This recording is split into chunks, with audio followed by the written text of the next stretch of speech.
Hi, everybody. Welcome to Conscious Conversations. I'm your host, Katie Augustyn. So I'm the founder of the Transformation Center based in Westport, Connecticut.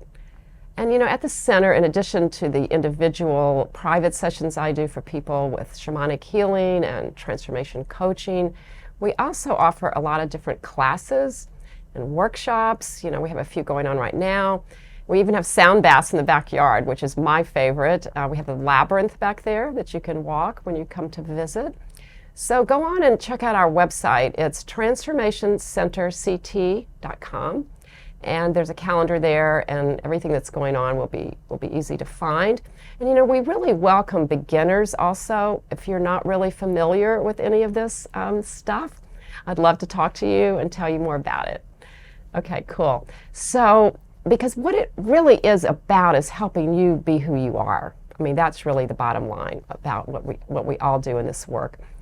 So check it out. And I started the Conscious Conversations show because I love meeting new people and hearing what they're up to. And that's really what I bring it to you, so you can learn from them, their journey, what they have to offer, because there's so much available to us right now in this community, and we're all in it together. Yeah, so I'm very excited tonight. I have another Katie on the show, Katie Kozlowski. Hey. Hi. How are you? I'm great. I'm excited. I know but you're always excited. I know. I'm known for being excited, but I'm gonna control myself today and be on my best behavior. Just so we can have a nice conversation. Just a little bit. No dancing. No. Okay. Yeah, we have rules about that, right? I know. I go off camera. Go off camera. Yeah. So don't drive David crazy over there. Yeah, so you might pick up on the fact that Katie is also an actor. Yeah, she's been trained in acting. Sounds like I'm a monkey. Yes, I am a very, very well-trained monkey. Yes. Not monkey in the middle, though. No. All right, so I'm just going to introduce her now formally. So Katie Kozlowski, and you're going to see her contact info on the screen as well. She is a master energy and embodiment coach and creator of the Shaktibomb method. Yeah. So, I like to start out with, let's get a little bit about how you got into this, and then we'll get into the rest of the stuff with the Shaktibomb. Yeah. Okay? Yeah. And everybody's dying to find out about that, as I am. They're like, what is first of all, everyone always asks, number one, what is the Shaktibomb method? Yes. That in itself, I always say, we do the Cliff's Notes version on these types of conversations. We don't do the mini series because my life is one of those succession, it's and then what happened, and then what happened. So I give you the nuts and bolts of sort of how it all came to be. You spilled the beans on the piece that I actually have a background in acting and performing. That was my childhood dream. When I was a little girl, I wanted to grow up to be Bette Midler. So I started out with this aspiration, to do big, bold things. As it just so happens, I also happen to be a human being and a history of trauma growing up, really challenging stuff in my childhood. Again, Cliff's Notes version. We don't have to talk about all the different pieces of it, but it was this really interesting challenge of wanting to grow, excel, put myself out there, and also deal with the stuff that I was struggling with on the inside, which is, stuff we're all familiar with, right? Low self-esteem, low self-worth, trauma, worrying about getting hurt again, all of these different pieces. And so that's basically, in a nutshell, how I got into doing this, because I love the human experience so much. I trained to tell stories and share with the world. And that aspect is still very much a part of who I am and what I do. But now there's this undercurrent of also just in simply being yourself, expressing yourself. It's like everything I learned in school, everything I ever wanted to be, I am. I'm still Bette Midler. I'm just my very own Bette Midler, right? Your version of Bette Midler, yes. Which is better anyway. Well, no one could ever be the divine Miss M, but that concept of really being comfortable with who you are, loving yourself, accepting yourself, putting yourself out there. That stuff's not easy to do. Doesn't matter who you are. Well, so how did you learn to do it? a lot Cliff of notes. trial and error. Okay. I did a lot of transformational healing, things like that. So the one thing that you need to know that's sort of like the inciting incident of the experience is I was 29 years old. I was walking home from work. I was actually a very, very successful spokesmodel at the time, which basically meant I made a living going out and educating people on whiskey, of all things. So here I was working in this industry, terrible boyfriend, terrible relationship, feeling terrible about myself. And I ended up getting hit by a taxi. And the night I got hit by the taxi, you probably didn't know that. No. I was walking home from work and it was probably one of those rock bottom moments, feeling so sad and so depressed that I basically thought to myself, you know what? Honestly, I don't think anyone would care if I died. Oh, like I literally did. I thought it. Then I took a step off the curb. Taxi comes, crashes into me. Somehow, I don't know, did I use my acting skills? We'll never really know, but I literally had turned into Wonder Woman. I rolled on the hood of the car. I did a barrel roll in the street, and I popped up and walked away. Like I literally was like, okay, I'm okay. Look at that. Amazing. Wow. And I kept walking. Amazing, miraculous, absolutely profoundly eye-opening experience because I went like, wait a minute, what just happened? And that's not normal. And maybe I should like start to really pay attention to this. And that opened the doorway to the need to go on the healing path because all of a sudden I was aware of the fact that I was not treating myself as if I mattered, being incredibly disrespectful towards myself, letting men abuse me. Like I was doing all this stuff all the stuff you're not supposed to do if you love yourself, basically. Yeah. So did you feel like it was a wake-up call from? Yeah, I mean, when a taxi like goes and drives into you, it is a wake-up call. I mean, literally and and every meaning of it. I always say it was my It's a Wonderful Life. There's that movie, Amy Schumer movie, where she's riding her bicycle, her exercise bike, and she falls off the bike. She hits her head. It's called I Feel Pretty. And all of a sudden she's like, I'm beautiful. Her whole perception of herself changes. I do think it was a little bit of that because it was like I felt one way about myself. I got hit by the taxi.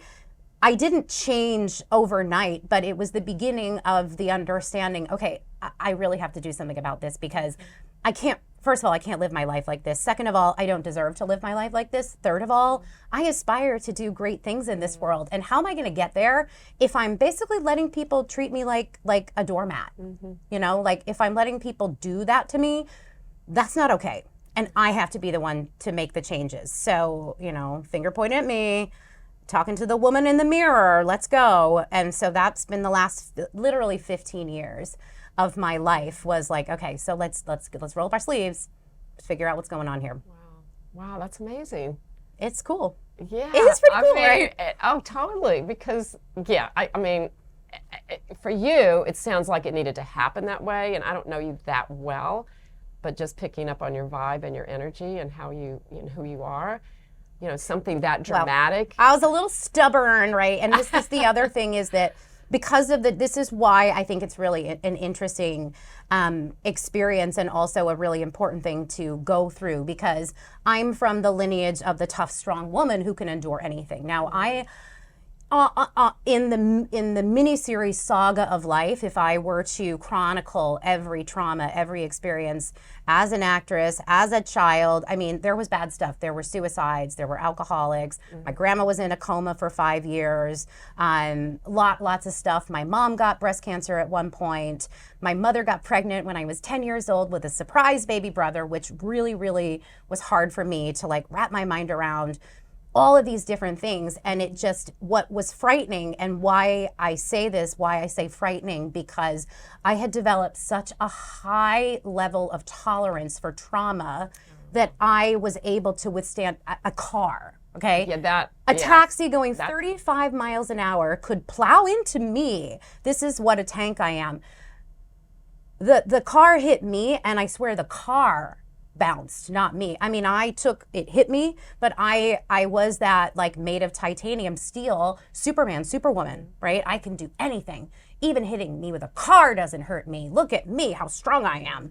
So that's a problem, because that means that I have developed this incredible ability to hold power, hold pain at such a high tolerance that I'm telling you, if my arm fell off, I would probably just pick it up and keep walking. No worries, no worries. I only need one arm. It's okay. It's all right. I still have one. It's okay. Let's keep going. Yeah.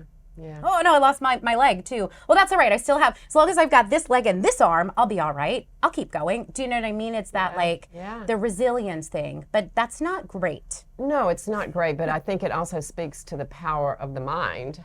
Yes. Because you probably believed this. I did. And that's the other thing. It's like it's always a double-edged sword, right? So I convinced myself that I was okay, which is good and not good. Yes. Good because I was able to build up a tolerance to protect myself, but at some point I had to, as I say, I had to take the blinders off, and I had to really look at my life. I had to understand that it was wild and weird, because all of a sudden I started processing, going, okay, so that thing that happened, that's called rape, right? That's not just, oops, my boss did this thing to me one night. No, honey, that's sexual assault. You were assaulted. Do you know that? I'm like, yeah, you know what? Yeah. Oh, yeah. Oh, yeah. And then all of a sudden, then I need the tools, right? Because I'm unpacking the trauma. Yes. All of a sudden, it all comes back online. I feel it in my body. I start to understand I see what really happened, right? Because I'm no longer disassociated. It's no longer tucked in my subconscious. I've given myself permission to see it all, which is very brave. And then I had to go on the other side of it. It's like all of a sudden, then I had to do what I teach people to do, which is how to process that, how to reconcile, how to heal, how to love and accept the fact that I don't have any issue with any of the stuff. I don't harbor any ill will towards the people that did whatever they did. But I had to really see it all. I had to watch the movie, so to speak. Like, whoa, what a movie. Yeah. Yeah. Oh, what a movie. Oh, wow. I should write one. Yeah. Yes. Yeah. I think so. It would be it would be. But the fact that you were, that it got through enough to where then you could watch the movie and open up. And so do you still attribute that to the accident, that's what kind of broke you open, so to speak? Well, that was the inciting incident. So that wasn't the thing that was the start of it, right? That was the awareness piece of, okay, I need to do something to change my life, because this is not okay. Then I had my mentor, and I saw him do a workshop, and when I watched him do his version of what I do today, basically, because I was very inspired by him, I watched him teach and take people through these transformational processes. And when I saw that, I remember going, it's like when I was a little girl and I saw Bette Midler and I said, that's what I want to be when I grow up. Then I saw him and I went, oh no, I want to learn how to do that. What was that? That was incredible. How did he do that? How did he know that? How did he get that person to that place so quickly? And that was the beginning of the next 15 years, because I wanted to understand how somebody could so easily and gently, beautifully inspire somebody to open up to what it is that they needed to heal. And that's really why I built the Shaktibomb method, because I saw him do that, and I took everything that I learned from him, which is the quantum mechanics, the wild energy healing, the tapping into consciousness. Only an energy master could do that. I learned that from him. But I also took some of my acting training, and also took neuro-linguistic programming and neuroplasticity, and I turned it into a system, my own version. And that's been the last 15 years. And I think that what it is being able to learn how to process it in real time, like how to actually do the healing in such a way that allows me to be fully present as I go, because that's the only difference, right? When you go through a trauma, you're unconscious to it, which means you're not able, you disconnect, you disassociate, you don't look at it. that remains frozen until you choose to see it. And then I decided, wait a minute, I want to watch this movie. Not only am I going to watch this movie, I'm going to bring my popcorn and I'm going to enjoy every minute of it. I'm going to live for this. And that's been my life the last 15 years. It's like, people say, well, how did you do it? I don't know. Every single day, I see myself a little bit more. I accept myself a little bit more. I forgive myself a little bit more. It never stops. Well, that's it. It's never ending. I mean, there's no there. You know, it's a journey, a healing journey. We're all on it. Right. Whether we realize it or not. I mean, consciously realize it, I guess. If we choose, we have to choose. Right. But that's remarkable, though. So you're still on your healing journey, and you're helping a lot of other people. Well, yeah, I mean, I am on the journey because so what happened was when I was 29 and that happened, all of a sudden I had this realization, and I had, I had a vision of who I was, and it was very much sort of like that, oh, I'm just that messed up girl from Connecticut, right? Mm-hmm. Like I'm that traumatized person who'll never get it right. Like I really I saw myself for who I was, but it was kind of like a tongue-in-cheek hot mess. Like, oh, isn't that funny? Like an Amy Schumer movie, right? Mm-hmm. Like, look at that. Look how messed up I am. Isn't that funny? That was the beginning of it. And now I've come to this place where I've really transitioned from one aspect to I've sort of taken up the role of teacher, which I was very resistant. It was like anything but that. Okay, like I had a teacher. I watched what he went through, and it wasn't cool. It was very hard. No thanks. Don't need to be that. I'll skip that part.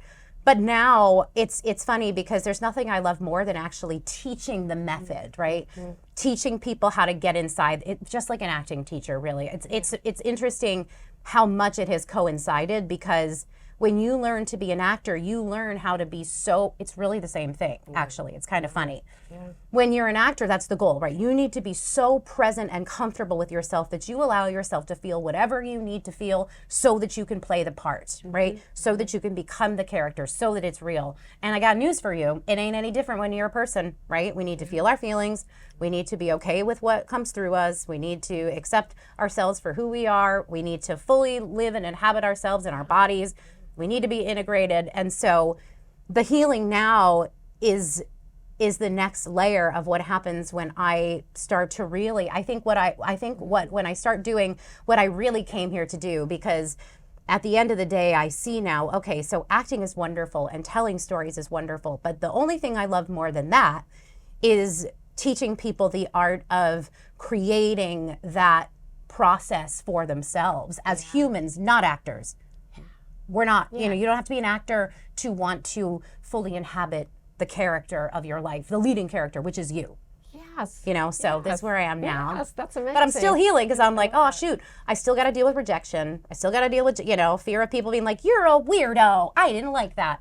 But that's okay. Yeah, of course. I mean, well, I know, but I'm just saying.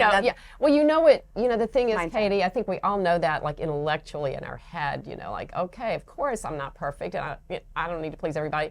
But somewhere inside of us, maybe our younger self still wants everybody. I mean, I think my younger self and my 44-year-old self, it's like, what, I've had to come to love and accept the fact that it doesn't matter. I'll be 101 on my deathbed and be like, I just hope the world loved me and accepted me, right? Just even in my death, I love you and love me back.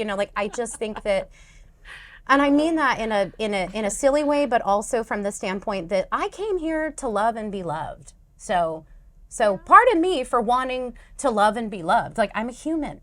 Well, I love that stuff. I love connecting. It's the most important thing in the world. Too. But and it's not something that we need to be attached to, the outcomes. So it's like love is love, and to me it's not just love, it's like who we are, not what we do. It's all of it. But that's the beauty of it, is if I can know that every single day I showed up and I played the best play, right? Mm-hmm. I got up on stage and I did my job and I left it all on the stage, right? Mm-hmm.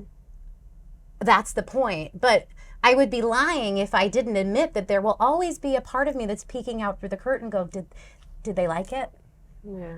That's me. I'll always have that. And I love that about me. I just go, well, you know what? Okay, fine. So I love, and I love to be loved. Right. There's nothing wrong with it. So as long as you're, that you love it, that's what counts. Well, that's the thing is that then I go, you know what? It doesn't bother you. That's who you are.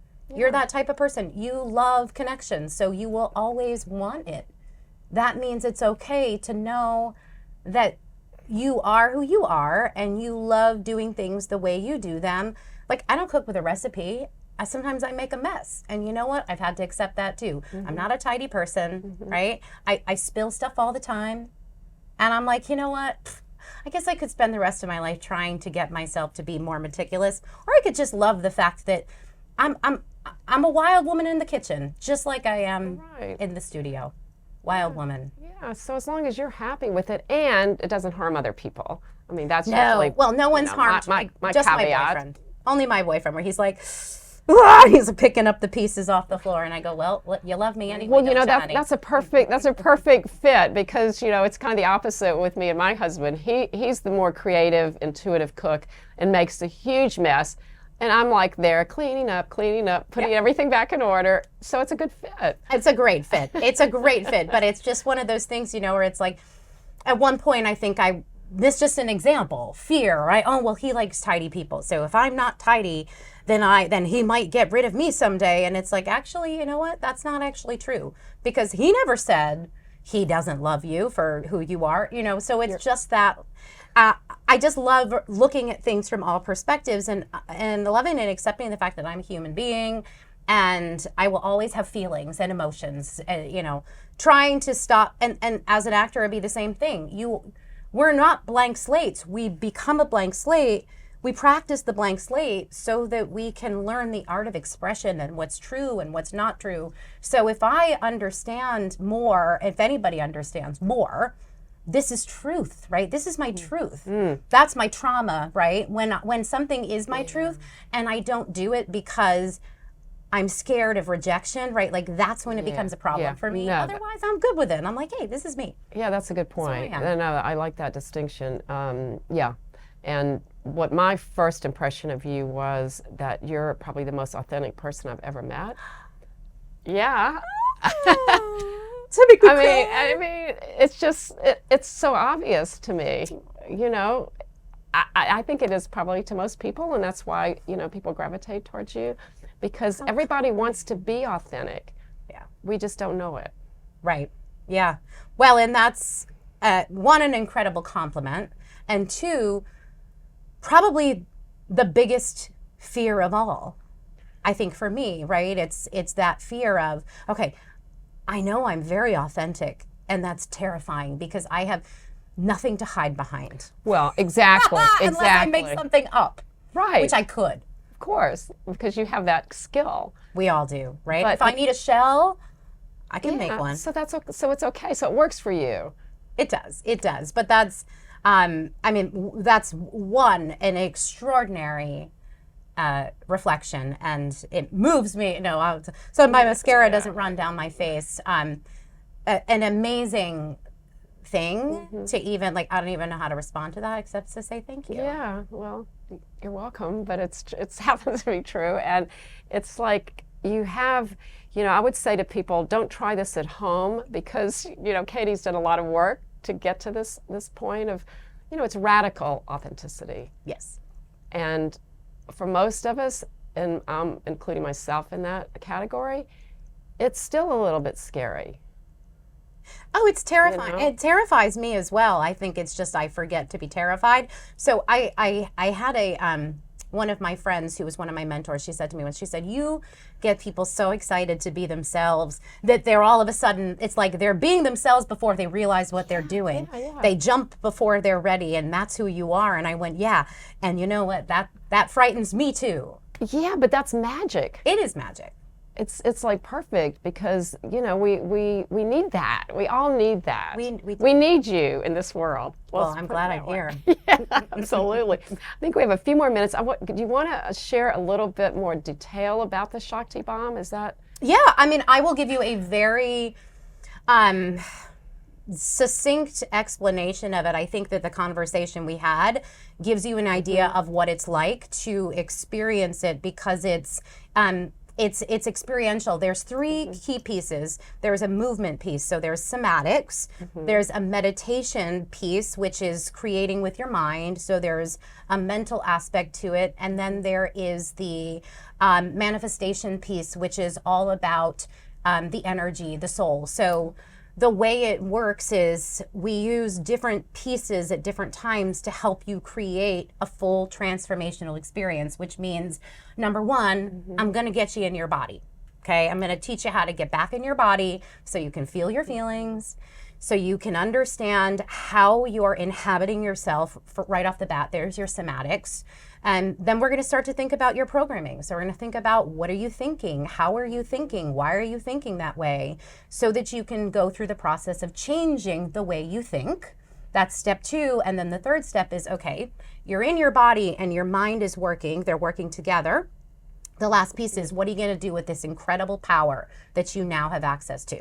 Okay. And there's your manifestation. So that's the quantum piece. That's the magic piece. Yeah. That's when I pull out the big guns and we go and we do quantum time travel, and we do, I have this one thing, I call it the Mary Poppins technique, which is what it sounds like. I teach you how to take a vision or a goal and step inside of it like a chalk drawing, right? I teach you how to animate your dreams and bring them to life in a way that actually fully allows it to be in your body. It's very grounded at the same time. So that's really what it's about. Those are the cornerstones, and the goal is really simple. It's to teach you how to fully connect with this authenticity, right? Authenticity comes from presence. It's so simple. It's presence. Can you be present with yourself? Can you connect with yourself so deeply that you refuse to be anybody but who you came here to be? Once that locks in, everything just instantly shifts. But only because all of a sudden it's like I always tell people, it's like most people are like, there's something wrong with me and I don't know what it is. And I go, oh, it's actually, look, there's this pipe and this pipe.